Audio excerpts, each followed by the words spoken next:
So up near the front of the ship, there's a kids area, some slides, water stuff.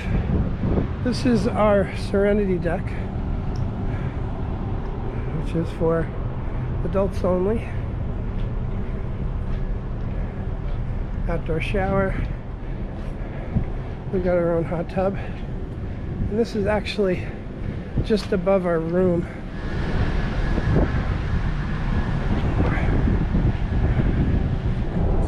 Also above our room right here, we have the water slide.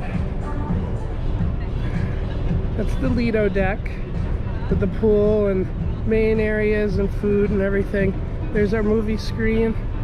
They show movies at night, and of course the tail. So it's about 75 degrees right now here. Like I said, we're just north of Cuba. We're past Havana now.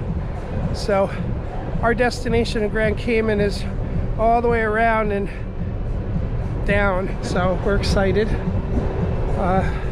Looks like it's going to be a nice day. It's been cloudy the first day, but that's okay. It was still warm. But now the Caribbean sun is shining. So let's go explore some more.